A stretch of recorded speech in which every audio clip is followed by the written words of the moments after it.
अस्सलाम वालेकुम। जो टॉपिक आज हम डिस्कस करने जा रहे हैं बेसिकली वो है ओहम्स लॉ। बहुत ही इम्पोर्टेंट, जो कि रिलेशनशिप प्रोवाइड कर रहा होता है between the two three quantities: voltage, current and the resistance. According to Ohm's law, Ohm's law को पढ़ने से पहले बल्कि हम इसकी हिस्ट्री थोड़ी सी देख लेते हैं। 1826 में ये लॉ जो है जॉर्ज साइमन ओहम ने पेश किया, और जो कि जाना जाता था ओहम्स लॉ के नाम से।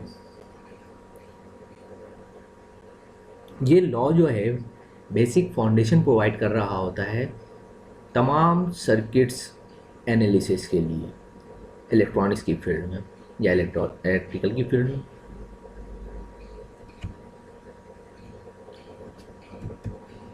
Introduction. Ohm's law quantitative relationship provide कर रहा होता है वोल्टेज और करंट के दरमियान।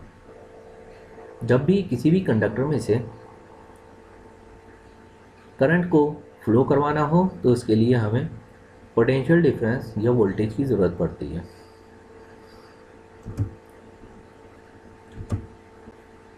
अकॉर्डिंग टू ओहम्स लॉ, किसी भी कंडक्टर में से जो फ्लो होने वाला करंट है वो ऑलवेज डायरेक्टली प्रोपोर्शनल होता है जो आप पोटेंशियल डिफरेंस कंडक्टर के दोनों एंड्स पे अप्लाई कर रहे होते हैं। अगर तमाम physical quantities in the conductor वो क्या हो, सेम हो। ओके, मैथमेटिकल रिप्रेजेंटेशन पे आ जाता है। Mathematical representation of Ohm's law कहता है, अकॉर्डिंग टू ओहम्स लॉ, अगर हम रिप्रेजेंट करना चाहें mathematically, I is directly proportional to V के बराबर है। क्योंकि हमें यहाँ पे डायरेक्टली प्रोपोर्शनल नज़र आ रही है चीज़। डायरेक्टली प्रोपोर्शनल को हम जब रिप्लेस करते हैं इक्वल से, तो साथ में हम एक कांस्टेंट वैल्यू पुट अप करते हैं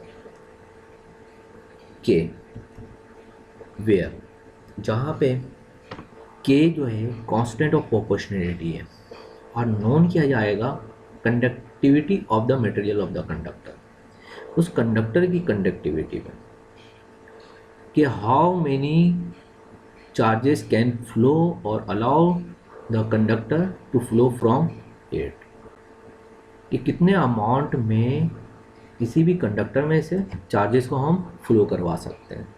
ये कंडक्टिविटी कहला रही होती है। ऊपर वाली इक्वेशन या ये वाली जो एक्सप्रेशन है, हम इसे इस तरह भी राइट डाउन कर सकते हैं, v इजिकल्स टू है आई अपॉन के के बराबर, या v इजिकल्स टू है आई मल्टीप्लाइड बाई 1 अपॉन के। 1 अपॉन के की जगह पे हम पुट करने जा रहे हैं आर को, that will be called resistance of the conductor.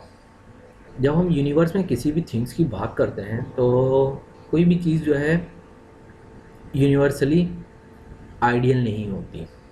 Mean के अगर हम बात करते हैं आइडियल मीन्स क्या है, आइडियल मीन्स 100%। जब भी हम किसी भी कंडक्टर में से करंट फ्लो करवाना चाहें तो 100% करंट फ्लो नहीं हो रहा होता। जाहिर है कुछ ना कुछ अपोजिशन आती है जो कि करंट को फ्लो होने के लिए रोक रही होती है या रोकने की कोशिश करती है। उस चीज़ को हम रेजिस्टेंस कहते हैं। तो हर कंडक्टर की रेजिस्टेंस जो है वो डिफरेंट होती है। फॉर एग्ज़ाम्पल जब हम बात करते हैं गोल्ड की रेजिस्टेंस इंतहाई कम और कंडक्टिविटी इंतहाई ज़्यादा। इसी तरह जब कॉपर की बात करते हैं एज़ कम्पेयर टू गोल्ड, तो इसकी कंडक्टिविटी कॉपर के मुकाबले में कम, बट रेजिस्टिविटी या रेजिस्टेंस जो है वो क्या होती है, ज़्यादा होती है, एंड सो ऑन। अच्छा, हमने यहाँ पे रिप्लेस किया 1/k को r से, i इसी तरह रहा, v इजिकल्स टू है आई आर। इस एक्सप्रेशन को हम इस तरह भी राइट डाउन कर सकते हैं, v इजिकल्स टू है आई आर।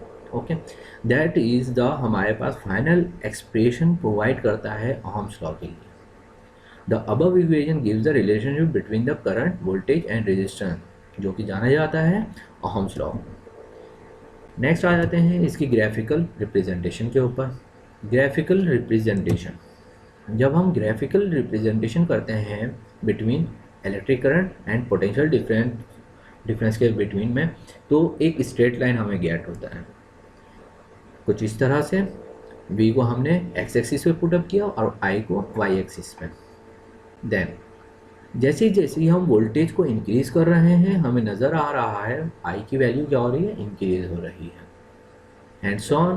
फाइनली इन तमाम पॉइंट्स को आपस में जब हम कंबाइन करते हैं तो हमें एक लीनियर लाइन शो होती है जो कि रिप्रेजेंट करती है कि current is always directly proportional to the applied voltage between the conductor.